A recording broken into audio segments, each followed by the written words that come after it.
disi është kjo punë të do ta them me fjalë thjeshta. Kjo është si familja që merr rrogën në fillim të muajit, edhe e shpenzon atë rrogën që ditën e parë, edhe ato kursimet që ka i shpenzon që ditën e parë, edhe pastaj 29 ditët e tjera të muajit të ri. Kështu është edhe propozimi që ofrohet, është një propozim i cili është absolutisht populist, i cili bëhet për të thënë që hajtë se u bë detikos, do marrin të gjithë ata që kanë nevojë një sasi parash, edhe pastaj po gropa që i krijon buxheti i shtetit, po borxhi që do t'i lësh nesër fëmijëve të tu.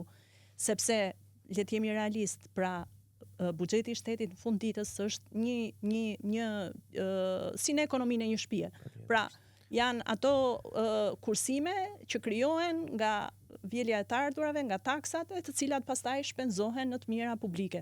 Nëse ti do t'i marrësh edhe do t'i harxhosh, ndërkohë që mos harrojmë kemi bërë një punë kolosale për të ulur borxhin publik. Nga 80% mos ka bën 2013 është diku te në nivelin e 54% të prodhimit brendshëm bruto. Kështu që është tamam një politikë populiste për t'u thënë që hajde na votoni, se pastaj se ku do na çojë kjo politikë i zot e di, po le ta marrim një herë pushtetin, pastaj ju tregojmë rrugës. Ndërkohë që ne jemi tërësisht kundër kësaj, jemi për atë që thash, aktivizimin dhe riintegrimin e njerëzve në tregun e punës, aftësimin e tyre dhe jo mbajtjen peng me lëmosh nga shteti.